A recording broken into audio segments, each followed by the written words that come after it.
So, there's this guy, Alexander Hamilton. Nice guy, kind of a crappy life though. Basically everyone he loves is either dead or a jackass, himself included. One day, this storm rolls into town and does what storms usually do, i.e. shit the f*** up. Alexander is obviously not too happy about his town getting shit the f*** up, so he writes this beautiful poem describing in detail how it was shit the f*** up. Alexander takes this poem to this guy who runs a newspaper. The guy is astounded by the quality of the poem and pins it up on the fridge. And by the fridge, I mean the local newspaper. The residents of the town are amazed by this poem. Wow, this Hamilton kid is pretty smart. Shame we can't give him a proper education. I know. Let's raise some money to send him to America. Proper education. America. Good one. Anyway, they raise the money, and 14-year-old Alexander is shipped off to America, and presumably gets his education because the next time we see him, he's 19 years old. Bit of a time skip, but hey, this music was long enough as it is. After 5 years of punching verses in the face, Alexander becomes interested in joining the American Revolution. So he seeks out Aaron Burr, a child prodigy who also plans to fight the revolution. However, Burr says Alexander should probably keep his opinions to himself, or someone's gonna beat his ass. Alexander sets a precedent for the rest of the play by giving no shit about what Burr says and nearly literally shouting his opinion from the rooftops. His words draw the attention of 3 other revolutionaries. John Laurens, a son of slave owners who wants to fight to free the slaves, Marquis de Lafayette, a Frenchman who wants to set an example for his country to rebel against their own monarchy, and Hercules Mulligan, a tailor who's just happy to be there. Together, these 4 form a friendship to last a lifetime. Though not a particularly long lifetime. Meanwhile, there's these 3 sisters who are sort of just chilling on the other side of town. Angelica, Eliza, and Peggy. The scene really only serves to tell us that A, Angelica's really damn smart and feels like she'll never be satisfied unless she finds someone who's smart as her, and B, no one gives a shit about Peggy. Going back to the Scooby Gang, Alexander tells a loyalist to go f*** himself, the King of England channels every crazy ex-girlfriend ever, and then the revolution begins. Hamilton and crew get the privilege of serving under the general himself, George Washington, who almost immediately tells his men, hey,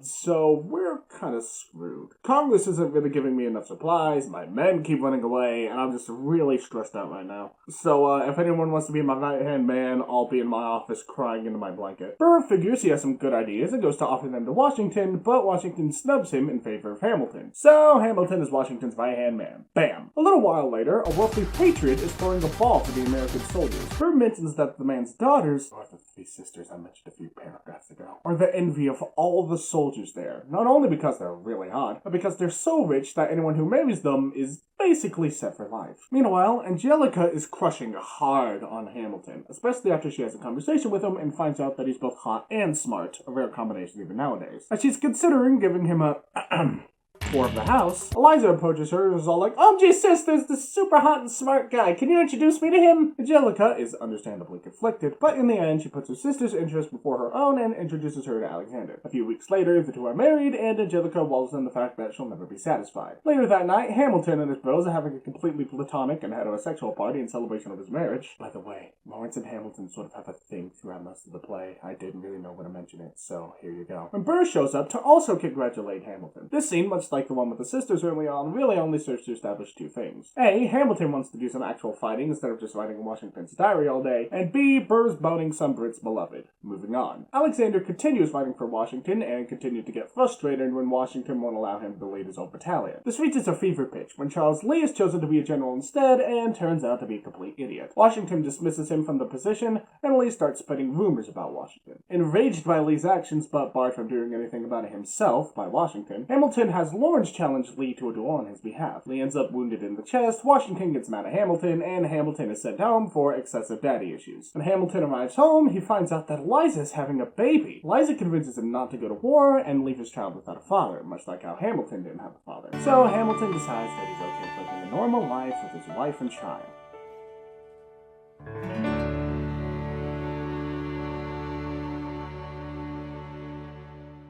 Until Lafayette knocks down the door and gives him a letter from Washington saying if he returns, he'll get a battalion to command. Damn it, Washington. So Hamilton returns to the field of battle and immediately gets a lecture from Washington about the horrors of war and the mistakes he made when he got his own battalion, and that they haunt his every hour. He warns Hamilton that from now on, history will be scrutinizing his every move, and that anything he does wrong will be inflated by the historians of the... And then the plane goes off without a hitch, and the British surrender. Hamilton arrives home to his newborn son Philip, and sings a song to Philip promising that he will always be around, and that this is the happiest and proudest moment of his life. So of course Eliza comes in and tells him that Lawrence was shot, because in case you haven't noticed, life really likes taking a on Hamilton. Hamilton gets over the information that his gay lover's dead surprisingly quickly, and the next 8 years are summed up in a single song. Hamilton and Burr take part in the first murder trial in the nation's history.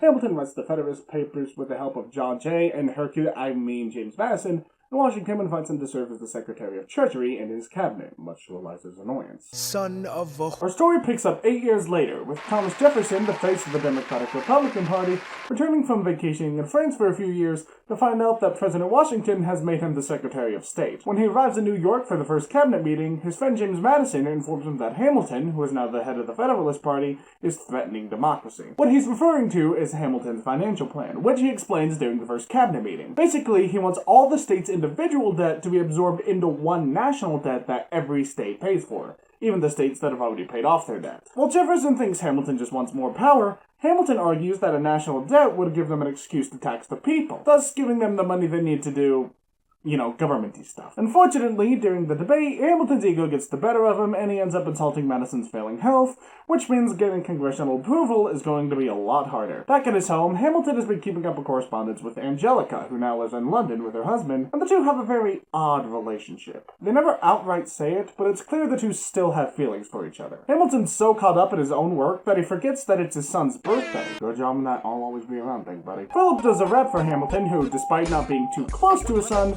is still clearly very proud of him. While the family's eating dinner, Eliza asks Hamilton to take a vacation and go stay with her, the kids, and Angelica, who's stopping by to visit. Alexander basically says, "I'll think about it." And he does think about it. And he keeps thinking about it, all the way until Angelica came from the other side of the world to see him. And when she does arrive, he says no. Angelica and Eliza try to convince him otherwise, but if there's one thing Hamilton loves more than a good musical number, it's his country. So Hamilton stays home to work on the whole national bank thing, while the rest of his family goes upstate without him. An indeterminate amount of time later, Hamilton is visited by a woman named Maria Reynolds. Maria tells Hamilton about how her husband abused her and cheated on her constantly, has just recently walked out on her entirely, leaving her with no money. Hamilton, being the generous soul he is, gives her some money and even walks her home. Once they arrive to her house, Maria immediately loses all sympathy after she attempts to seduce a married man. Hamilton tries to resist, but in the end, he gives in and the two's bond. A while later, Hamilton gets a letter from one James Reynolds, the abusive asshole husband I mentioned in the last paragraph. James threatens Hamilton with blackmail, saying that if Hamilton doesn't pay him the enclosed amount of money, James is going to tell Eliza that he cheated on her. Hamilton goes to Maria in a fury, and as he's yelling at her, he proves once again he is unable to keep his pants on. Never thought I'd say this, but luckily we're getting back to politics, as Hamilton meets with Burr just as he's about to try to convince Jefferson and Madison to let him go through with his financial plan. This results in the Dinner Table Compromise, a real-life event where the capital was moved further south in exchange for Hamilton starting the national bank. Burr is appalled when he learns of this deal because he knows that where the capital is changes precisely two things: Jack and When he confronts Hamilton about this, Hamilton fires back, lecturing Burr about how he is actually doing something in fighting for a cause, while Burr is trying to remain neutral and thus isn't really doing anything with his life. Burr takes this kinda hard and decides to run for office in the Senate, and he wins! Unfortunately, the senator he's replacing is Hamilton's father-in-law, so as you can imagine, their relationship only grows more strained. At the next cabinet debate, Jefferson urges Washington to aid France in their revolution, citing how France helped them so much during their own revolution. Hamilton argues that they shouldn't join because, even back then, the French Revolution was going horribly. Washington ends up siding with Hamilton, much to Jefferson's annoyance. Jefferson speculates with Madison and Burr, who has basically gone full asshole by this point, about how Hamilton's success comes from his close relationship with Washington. So, Jefferson comes up with the perfect plan: resign from the Secretary of State, run for president, and fire Hamilton, and never do anything that the Constitution doesn't explicitly state the president can do. Washington receives news of Jefferson's resignation and calls Hamilton to his office to tell him that he doesn't plan to run for president again. Hamilton, likely fearing for his job, tries to convince him otherwise, but Washington tells Hamilton that he's been serving America his entire life and he just wants some peace and quiet at this point. So Hamilton writes this beautiful farewell speech that Washington sings. I'm not crying! So, with Washington gone, that leads us into our next president, which, as you probably know, if you have a knowledge of American history, isn't Thomas Jefferson, but John Adams. However, Jefferson is the runner-up in the election, so he gets to become vice president. Jeez, imagine if we had that rule nowadays. Anywho, Hamilton gets fired because John Adams is the f***ing worst. Seriously, I'd be willing to say he's the worst president in U.S. history if it wasn't for... well, you know. And Hamilton responds by publishing an essay insulting Adams. Now, you would think that insulting the only other significant member of his party shortly after losing political office would mean Hamilton isn't really a plausible threat to the Democratic Republicans, but Jefferson isn't convinced. So he, Burr, and Madison confront Hamilton about his payments to one James Reynolds. You can probably see where this is going. The Democratic Republicans accuse Hamilton of embezzling government money, and Hamilton, left with no other way to prove his innocence, is forced to admit his adulterous affair. Hamilton makes them promise not to tell anyone, and surprisingly, Jefferson and Madison seem willing to keep their promise, but Burr seems less trustworthy, or at least Hamilton thinks so. So Hamilton is faced with a dilemma. He's without a job, without any real political influence, and his worst enemy knows his secret. Left with nowhere else to turn, Hamilton turns to what got him through his rough childhood, what got him through the Revolution, and what won him the heart of the woman he loved. Writing. He writes and publishes the Reynolds pamphlet, publicly confessing that he cheated on his wife. Wait, really? That's such a beautiful song, setting up was probably the dumbest decision in the play? Whatever, I'll forgive him. Hamilton publishes this pamphlet admitting that he's a cheater, and everyone reads it. Jefferson is ecstatic, because admitting something like that means that he has no way of ever being president. If only it'll work like that nowadays. But, as you probably guessed, the person most upset by this is Eliza. Not only because her husband cheated on her, but because he didn't even tell her face to face. In a fury, she burns every letter that he ever wrote her, thereby removing herself from the legacy Hamilton desires so much. Meanwhile, Philip, who has just graduated college, man, the passage of time in Hamilton is really confusing, is pretty pissed that people talking shit about his dad because of the pamphlet. One person he takes particular issue with is George Eaker, who published an article talking about how Hamilton's a cheating asshole and he kicks puppies and all that good stuff. Philip meets up with George, who refuses to apologize for what he wrote, so Philip challenges him to a duel. Philip realizes that he doesn't really know much about dueling, so he asks his father for advice. The advice Hamilton gives him is to not shoot Eaker. Now Philip's all like, doesn't that sort of defeat the purpose of dueling? And Hamilton's all like, killing people sucks, Philip. If he's a good guy, he won't shoot you either. And spoiler alert,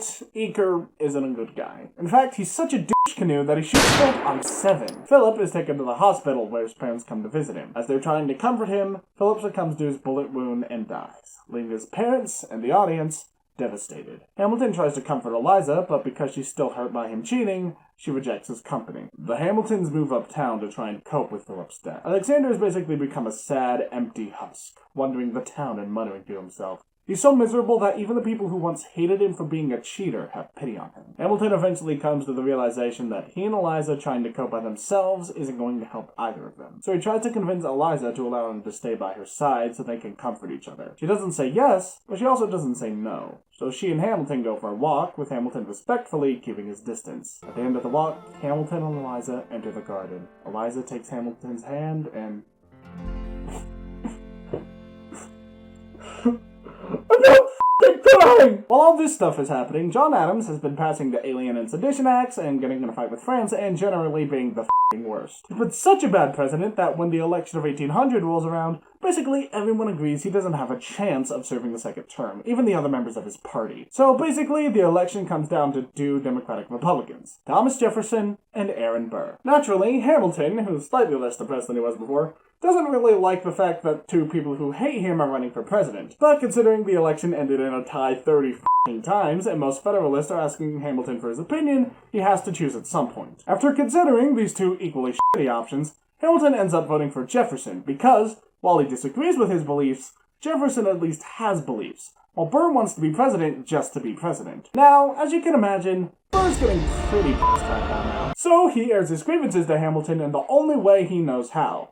A super passive-aggressive letter. Burr writes to Hamilton all like, "So, you call me a disgrace in an interview, huh? How about you say that in my face, you punk-ass bitch?" Hamilton responds, "Dude, I've always been super open about my opinions, and my opinion is that you're an asshole." The next few letters are basically like this, until Burr finally challenges Hamilton to a duel, because those have worked so well in the past. As the count nears 10, Hamilton is having his own existential crisis. He looks to the sky and sees everyone he's ever loved in heaven. Washington's, Lauren's, Philip, and even his long-dead mother. Then comes the count of 10. Burr and Hamilton turn to face each other, Burr firing at Hamilton, and Hamilton firing into the sky. As our story draws to its end, we get a closing narration from Eliza, describing how she devoted the rest of her life to preserving her husband's memory. She and Angelica published books about him, they interviewed the soldiers he fought, and Eliza opens an orphanage in his memory. The play comes to an end with the line, "Who lives, who dies, who tells your story?" reminding the audience that try as they might, no one can control how history will remember them. Kind eyes, who tells your story?